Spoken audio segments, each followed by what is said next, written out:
Hello everyone, and welcome back to our channel. Picture this: a man so engrossed in a math problem that he forgets a full-scale Roman invasion is happening right outside his door. That man was Archimedes of Syracuse, one of the most brilliant minds in history. Today, we're diving deep into the incredible inventions of this ancient genius, creations so advanced they continue to shape our world over 2,000 years later. From war machines that terrified Roman legions to principles that are fundamental to modern engineering, get ready to be amazed.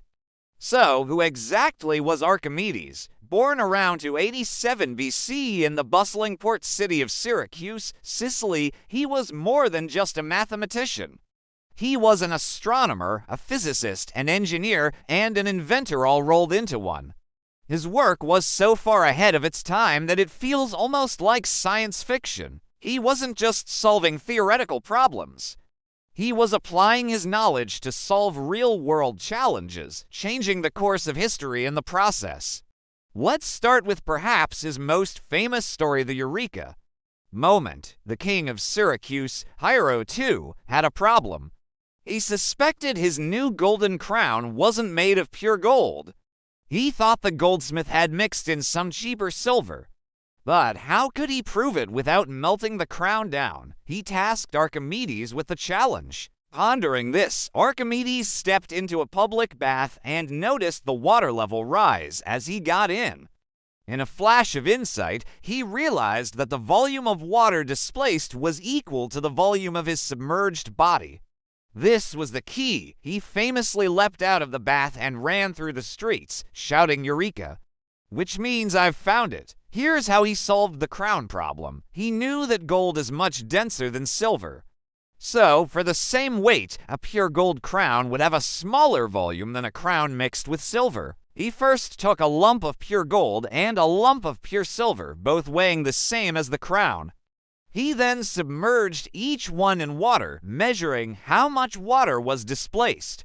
The pure gold displaced the least water, and the silver displaced more. When he submerged the king's crown, it displaced more water than the pure gold lump, but less than the silver one. The verdict: the goldsmith was a fraud. This discovery led to Archimedes' principle, a cornerstone of fluid mechanics that explains buoyancy, why ships float, and submarines dive. It's a principle we use every single day in shipbuilding and engineering. But Archimedes wasn't just a man of peace and principles, he was also a formidable military engineer. When the mighty Roman army laid siege to his home city of Syracuse, Archimedes unleashed his genius to defend it. He designed a range of terrifying war machines that held the Romans at bay for years. One of the most famous was the claw of Archimedes. Imagine giant cranes with grappling hooks extending over the city walls.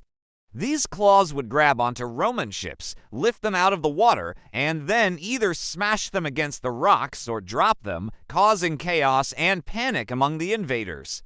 The Roman soldiers were so terrified that they would flee at the mere sight of a rope or a piece of timber appearing over the walls. Then there's the legendary death ray. Accounts describe Archimedes using a series of mirrors or perhaps highly polished bronze shields to focus sunlight onto the Roman ships, setting them ablaze from a distance.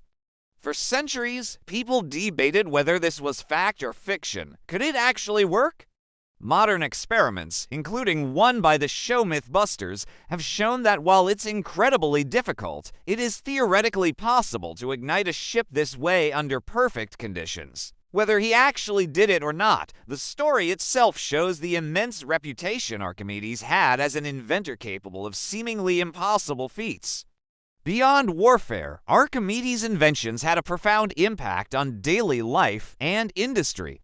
One of the most practical and enduring of these is the Archimedes screw. It's a brilliantly simple device, a screw-shaped surface inside a hollow pipe. When the lower end is placed in water and the screw is turned, it lifts water up through the pipe. It was originally used to remove water from the hull of a large ship, but its applications were endless. It was used for irrigation, to drain mines, and to move grain.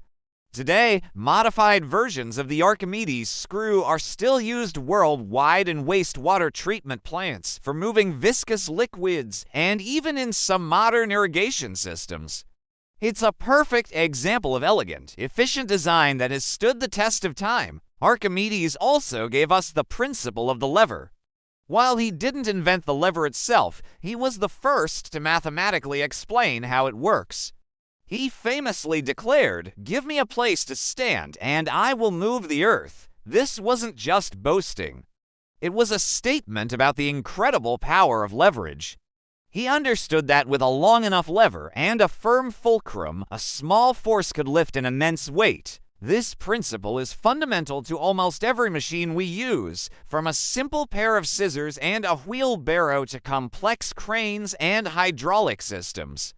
Every time you use a crowbar or even open a bottle, you're using a principle that Archimedes laid out over to millennia ago. He also made massive contributions to pure mathematics, particularly in calculating pi. Archimedes didn't have calculators or computers, yet he developed a method to approximate pi with incredible accuracy for his time. He did this by drawing polygons inside and outside a circle with an increasing number of sides. By calculating the perimeters of these polygons, he could trap the value of pi between two known limits. Archimedes also developed a way to calculate the area under a parabola, a feat that is now a standard problem in integral calculus. He used a technique called the method of exhaustion, which involved dividing the area into an infinite number of triangles and summing their areas. This was a revolutionary concept that foreshadowed the development of calculus by Newton and Leibniz nearly 2,000 years later. His work demonstrates a level of mathematical sophistication that was simply unparalleled in the ancient world. Sadly, the story of this incredible mind ends in tragedy. In 12 BC, after a long siege, the Romans finally broke through the defenses of Syracuse. The Roman general, Marcellus, had given specific orders that Archimedes was to be captured alive, as he deeply respected his genius. However, a Roman soldier found Archimedes in his study, completely absorbed in drawing a geometric diagram in the sand. When the soldier ordered him to come along, Archimedes, annoyed at the interruption, reportedly said, "Do not disturb my circles." Enraged, the soldier struck and killed him. The world lost one of its greatest thinkers in an instant, but his legacy is immortal. Archimedes showed us that the world is governed by rational, understandable laws. His inventions and discoveries, the principle of buoyancy, the power of the lever, the Archimedes screw, and his groundbreaking mathematical work are not just historical footnotes. They are living principles that form the foundation of our modern scientific and technological world. He taught us to look at the world with curiosity, to ask questions, and to use the power of reason to find the answers. So, the next time you see a massive container ship floating effortlessly, use a tool that makes a hard job easy, or even just solve a math problem, take a moment to remember Archimedes of Syracuse. A true giant whose mind leapt across centuries and whose work continues to amaze and inspire us today. Thank you so much for watching. If you enjoyed this journey back in time, please give this video a thumbs up, subscribe to our channel, and hit that notification bell so you don't miss our next adventure into history. Let us know in the comments which of Archimedes' inventions you find most fascinating. Until next time, stay curious.